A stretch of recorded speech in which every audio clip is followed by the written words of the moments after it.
Namato Ratanatayasa. May I pay homage to Triple Zim, the Buddha, Dhamma, and the Sangha. My respect goes to my parents and my teachers.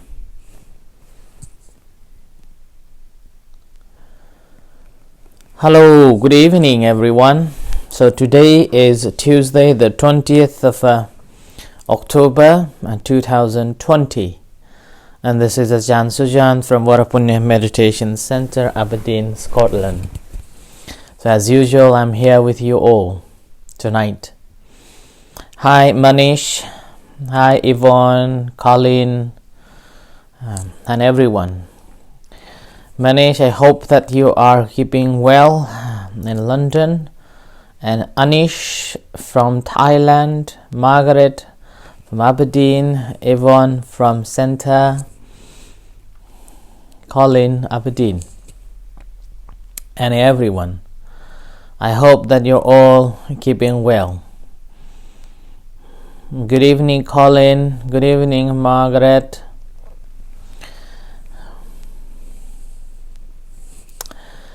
So, as we know that the days are getting shorter and shorter, and coldness are getting more colder and colder. Yeah. Hi Yvonne, hi Ankus, hi Pratibha, hi Manish. So this is a beauty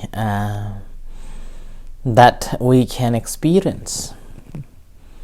The change takes place every day, every moment. In fact, it is changing. And what is unchanged is simply our grasp onto the things that we like or we dislike. Whether we like or dislike, nature is such that it won't stop. It will go on with natural law. The natural law that keeps the things going on.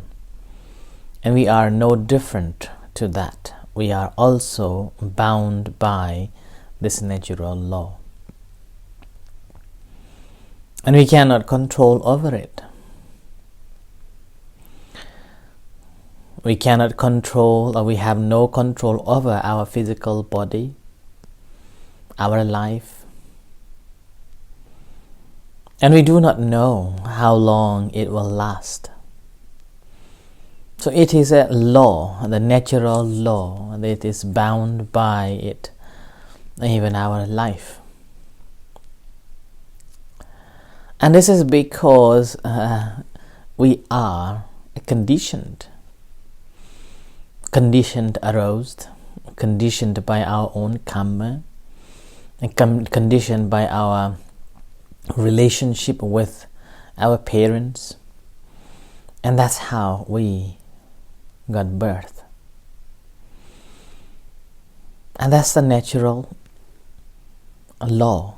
When things comes together, then there is a birth.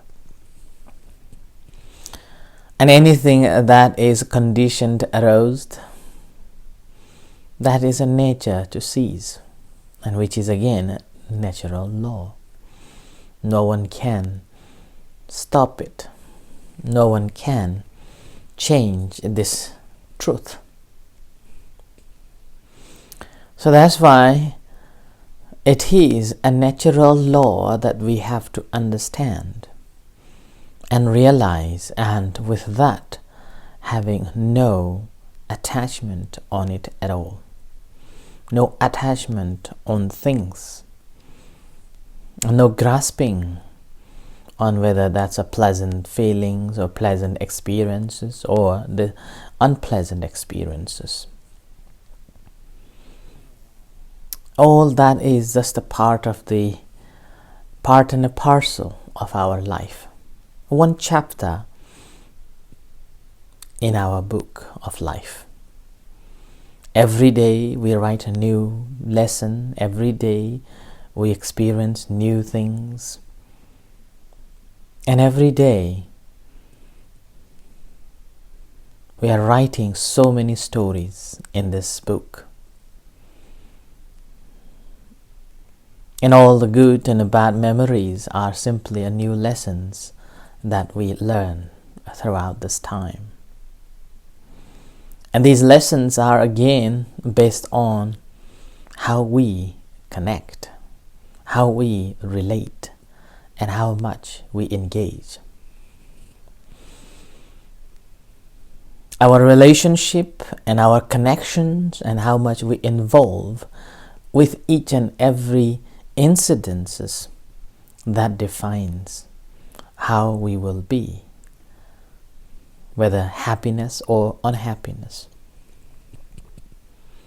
So that's why Buddha said that it is our intention that matters, not the action. It is our intention which has again, full of all the desires or pleasant sensation, pleasant or unpleasant feelings on that. And that's how we form into the new world, the new system, new theories, and a new way of life, a new way of thinking. That's why we are humans. We are all different and we have all different understanding. But we try to find a mutual understanding in these differences. Venerable Kondanya, who was the first disciples that I mentioned yesterday and day before yesterday, after hearing the teachings of the Buddha, he come to conclusion and realize this nature of truth, that everything must change. And everything is under the influence of this natural law that no one has any control over it. And these are all again conditioned by other things. And conditioned arises thing are nature to cease. So before that understanding, Venerable Kondanya, despite of being such a wonderful and skilled and knowledgeable, intelligent, and even he was so certain that the Prince Siddhartha would definitely become the Buddha. And then when the prince left the palace, he even had this strong faith and confidence in his prediction that he will be the Buddha, and yet failed to accept some form of changes that the Buddha practiced while he was training to be the enlightened one. So that's why we are all like that. And we are all facing such dilemma, misunderstanding, and how to get the right understanding so we will be liberated. That's why it doesn't matter what we come across, doesn't matter what we understand, doesn't matter how much do we understand, as long as we haven't seen this nature of truth, which is we have no control over it, and the law of this nature takes control over everything, and all the conditions are subject to cease, or all conditions, created things are subject to cease. And we bound to have different views, a different attitude, and different understandings, and that is why there are so many sciences, so many schools, so many theories. But end of the day, everyone is talking same thing towards the same goal. It's like if someone asks you about who is the writer of this physics or metaphysics, and this concept of this metaphysics in the science, there is no one single person who created this theory and explained the entirety of it. But it's generations of different scientists from different parts of the world, after investigating, reading and investigating, come to different aspects of each and every angles. An accumulation of so many scientists come to the conclusion that there is a probability or possibility. And again, they never would say that this is a definite truth. Unlike that, we are all looking for the real happiness. We are all looking for a right understanding, but we are simply looking from different angles towards the same goal. But the very moment when we have got the true friendship, as I mentioned yesterday, the noble friend, or having a good friend who knows the path and who knows the ways and are happy to lead us, will help us to find that path much, much easier and faster than just walking in the night without having any lights in your hands. When the Kondanya, Venerable Kondanya, after he realized that a Buddha was enlightened and he was ready to listen, and after listening this whole the teachings of the Buddha from the beginning, that how people thinking that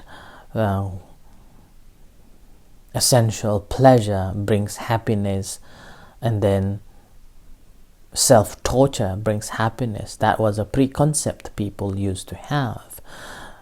And the Buddha explained that there is no such thing will bring the real happiness. One has to follow the middle path, and that middle path leads to the liberation. And in order to understand that middle path and follow the middle path, then again one has to understand the cause and effect, and how things conditioned arises and how things ceases.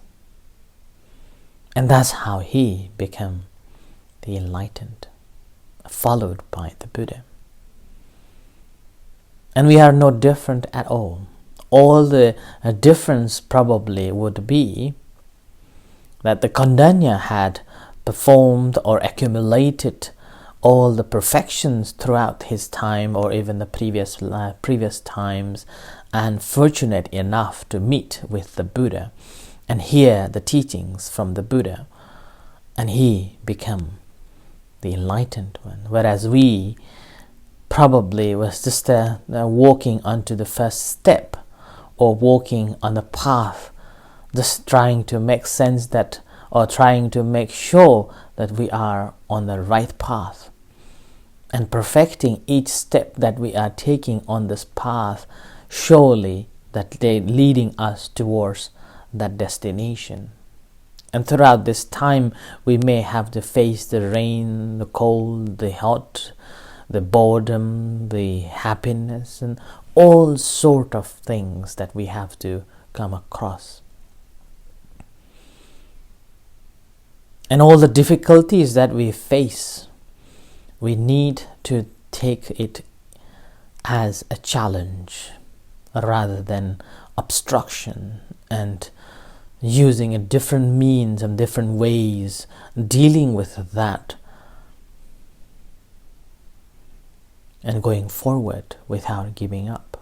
And end of the day, those perfections, doesn't matter how small that is, gradually doing it become familiar and become a part of our habit patterns, and gradually over the period of a time, or who knows, that our perfections are just about to sprout and ready. Conditions are just ready to understand the teachings and get enlightened. It's like basically, I normally use a classic example is, planting a flower, and all what we do is to look after it until when the condition comes together and ready, then the flower will blossom and gives us a beautiful flower. But as soon as we plant that flower, we cannot order this flower to be blossoms as soon as possible. So we are all doing simply is making a cause, making a condition, bringing that together to sprout and give us a fruit. And that is the perfection. And that perfection leads to the complete. And we are all doing like that. And along the way, as even the Venerable Kandanya had a doubt and give up the path, but somehow there is a thirst for the knowledge and a liberation, and that will remain in us too. Oftentimes that we see meditation is not working, oftentimes we may see that Buddhism doesn't make sense, oftentimes the teaching doesn't make sense, oftentimes do not feel confidence in the teachings, a monk, the Buddha, the method, so and so. But back of our mind, deep down in our hearts, always that thirst remains, that I want to know, I want to get the deeper understanding of it. And somehow because of that thirst or the desire remain in our minds and our heart deep in consciousness, somehow and it will come back again for the investigation and for the further learning. And probably that is also the reason why when I was young and when I came across with the Buddhism, I felt like, I wanted, before come to Buddhism, there was a thirst or there was a desire to know one more and wanting to know more things and things that make sense to me. And somehow when I come across with the Buddhism and studied a little bit of a Buddhism, and I found that Buddhism is a vast ocean of knowledge that you can dive in and drink as much as you can, as much as you like. And that was the moment I still remember that satisfaction that I felt in my heart, that what a wonderful teachings here. There's so much to learn, so much to study. Like that. Over the period of a time, we suddenly will come across that, now this is the one. Now I need to study. Now I need to practice. Like that. And many of you have been living or have been studying or followed the highest professions in different forms and different ways, and never come across with the Buddhism. And even the Buddhists themselves, there are so many Buddhists, they are born in Buddhism. They are born in a Buddhist families, and yet they do not understand, or they even didn't want to study the teachings of the Buddha. Or maybe sometimes they come across with the Buddhist monks or Buddhist temples or Buddhist teachings and never have any relationship or never had any thought of studying, of the practicing at all. But somehow when the condition came, because of the back of our mind or back of our consciousness still remains that thirst to want to know or to want to get something out of it, suddenly when the condition comes together, you want to learn, you want to know, you want to study, you want to practice, this happens. It's like sometimes people used to say that it's like a déjà vu. This just happened. Sometimes people think that this is because of external power, and other times people think that this is just happened. This is just about to happen, like that. But anyway, when the condition is not ready yet, doesn't matter how hard you try, you will not have any interest on it at all. But when the condition comes together, there is no need of anything. You simply seek for that. You simply look for that and walk onto that path to get more understanding, to get more realization. And not only that, you will be spending much time of study, pondering, applying in your day-to-day life. And with that, the confidence somehow after 40 or 30 or 40 or 50 years later, this alien philosophy or this alien culture becomes, oh, that makes sense. It is helpful. Oh, it is quite right. Oh, it is what I have been looking for. Oh, this is true. Like that. So that's why it just comes when the time arises. That's for all what we need to do is to create the atmosphere, create the cause for that time to come, and that will come together. Basically, it's like preparing the field. Just prepare the field and the rest will just come back.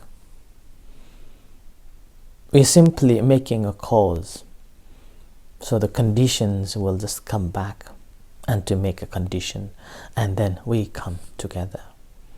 And that was my understanding too. I was born in a Buddhist country. I come across with the Buddha, I come across with Buddha's teachings, and I even read Buddha as, so in his schools, Buddha as one of the icon of Nepal. So I read his story when I was in his school, and we used to celebrate every year his birthday, but never clicked, never tuned in.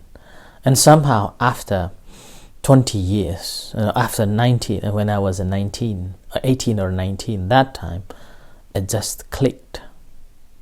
And now this is the time. And that's how my journey began and continue. This is now over 20 years on this path, learning and studying and practicing. And then again, it's been over 10 years sharing my knowledge, my understanding to every one of you who wish to learn. And it's particularly this COVID-19 have extended this sharing a lot. From a person who always fear of coming to the media and giving a talk face to face, fearing that I may say wrong against the teachings of the Buddha. Now I feel enjoy. I feel happy sharing. And particularly I feel even more joyous, more happy that when someone gives me feedbacks that how much it is helping. And this is a way of a dana. It's called a Dhamma dana, giving a knowledge as a donation. And Buddha said, a Dhamma danang, sabba danang, Dhamma danang jinati. Among the givings, giving the Dhamma is the greatest, because that will help one to liberate from this cycle of a birth and a death. and attain the ultimate happiness. So if you feed a person with a food, they will survive a day. But if you feed them a knowledge, they will survive the rest of the life. So that's why Buddha said giving a Dhamma is the greatest among the givings. And this is what I feel nowadays. Happy ending. So, and thank you everyone for all the feedbacks that you have texted me. And that also gives me more encouragement and also encouragement to continue speaking with you. Sometimes maybe rubbish, other times just in relation to the Dhamma. And I hope that sometimes maybe harsh, do not take it personally. And sometimes the stories may be related to some of you, then again, do not take it personally. But if you feel, just let me know. Again, I will just read and I will just listen and say, okay, good night, like that. Right, so I offer this for tonight's reflection, and thank you everyone for all the feedbacks and listening the talks. May the Buddha Dhamma Sangha bless you. Stay safe, take care, and may you grow in the spiritual path towards the real happiness. In a few moments' time, we're going to have an evening chanting and guided meditation. You're most welcome to join with us. Until then, thank you and good night. See you shortly. Sadhu.